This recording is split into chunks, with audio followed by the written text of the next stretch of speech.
अस्सलाम वालेकुम friends, daily Pakistan के टेक रिव्यूज़ में खुशामदीद। मेरा नाम सरफराज अली है और ये है ओप्पो रेनो 6। अगर फ्रेंड्स आप कोई कैमरा एंथुजियास्ट हैं, कोई शॉर्ट वीडियोस बनाना चाहते हैं या इसके अलावा आपको कोई ऐसी डिवाइस चाहिए जो स्लिम एंड स्मार्ट हो, वेट भी ज़्यादा ना हो, तो आज की वीडियो आपके लिए काफ़ी इंटरेस्टिंग होने वाली है। अगर हम ओप्पो की प्रीवियस जनरेशन की बात करें यानी ओप्पो रेनो 5 की बात करें तो वो ना सिर्फ पाकिस्तान में बल्कि ग्लोबली भी एक हॉट सेलिंग पॉइंट रहा है, यानी कि उसकी जो सेल का ग्राफ था वो बहुत हाई था। तो आज की वीडियो में हम देखेंगे कि ओप्पो रेनो जो 6 है इसमें और 5 में क्या डिफरेंस है, क्या सॉफ्टवेयर में अपडेट्स आई हैं, कैमरा को किस तरह एक्सटेंड किया गया है, उसकी क्या अपडेट्स हैं वो भी आपके साथ शेयर करेंगे। काफ़ी मुझे कल से फ़ोन्स आ रहे हैं या SMS आ रहे हैं कि ओप्पो जो कोई एक बहुत बड़ा ब्रांड है, उन्होंने पाकिस्तान में ये वाला एडिशन क्यों लॉन्च किया, जो ग्लोबल में 5G एडिशन है वो क्यों नहीं मॉडल लॉन्च किया, वो भी आपके साथ शेयर करेंगे कि उसकी क्या रीज़न हो सकती है। वो देखने के लिए आप इस वीडियो को पूरा देखें।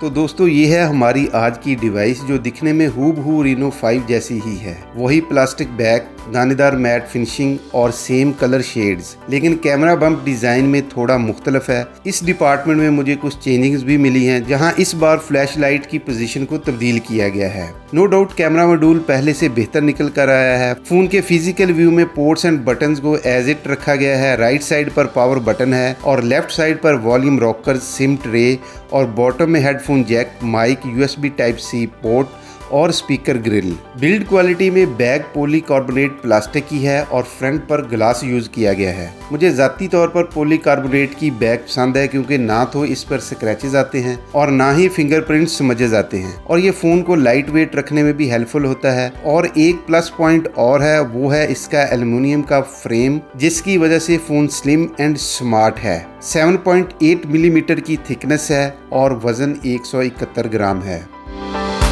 बात करते हैं इस फ़ोन के डिस्प्ले की, तो रेनो 6 में भी 6.4 इंचज़ का सुपर एमोलेड डिस्प्ले है, जिसकी रेजोल्यूशन फुल HD 1080p है, जिसके टॉप लेफ्ट पर एक होल पंच कटआउट दिया गया है और यहाँ आपको 90 हर्ट्ज का रिफ्रेश रेट भी मिलता है। मेरे ख्याल से ये रिफ्रेश रेट थोड़ा सा कम है, 120 होता तो ज़्यादा होता, क्योंकि ये फ़ोन एक गेमिंग सेंट्रिक फ़ोन नहीं है, तो इस लिहाज से मेरा नहीं ख्याल कि यहाँ कोई प्रॉब्लम आने वाली है।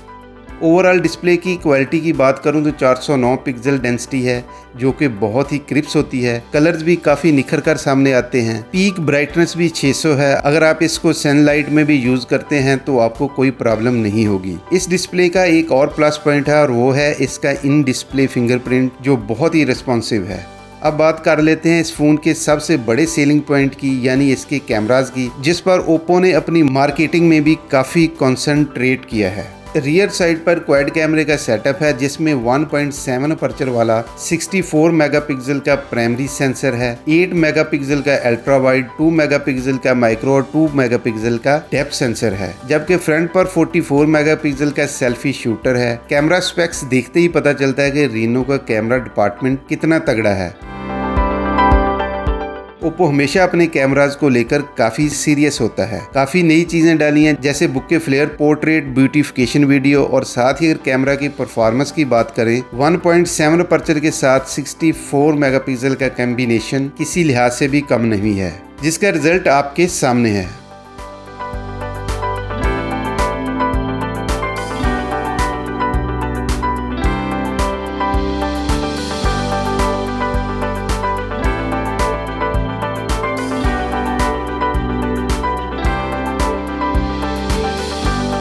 अगर कैमरा ऐप और वीडियो रेजोल्यूशन की बात करें तो बैक कैमरा मैक्सिमम 4K को सपोर्ट करता है, जबकि सेल्फी कैमरा 1080p 30 fps को सपोर्ट करता है।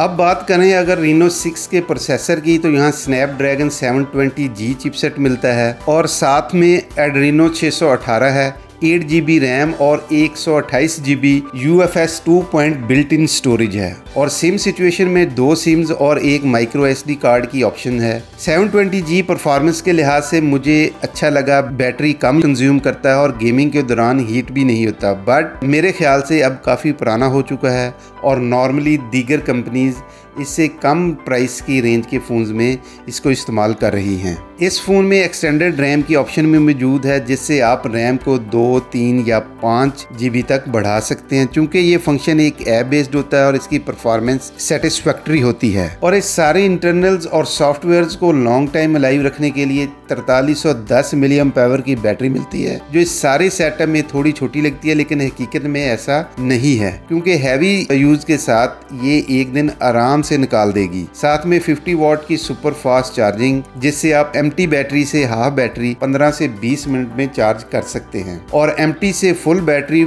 40 से 45 मिनट में। इस प्राइस रेंज में मुझे ये भी एक अच्छा सेलिंग पॉइंट लगता है।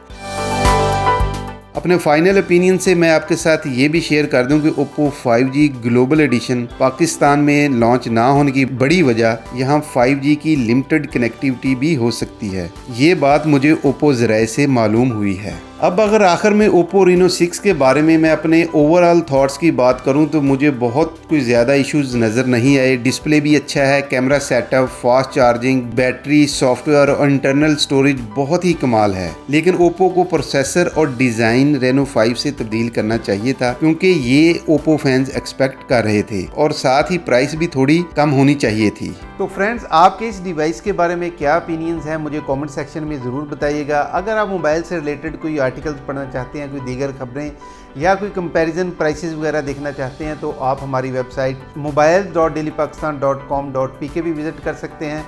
तो आज की वीडियो में बस इतना ही, मिलते हैं किसी नेक्स्ट वीडियो में। उस वक्त तक अपना बहुत सा ख्याल रखिएगा। देखते रहें डेली पाकिस्तान। अल्लाह हाफिज़।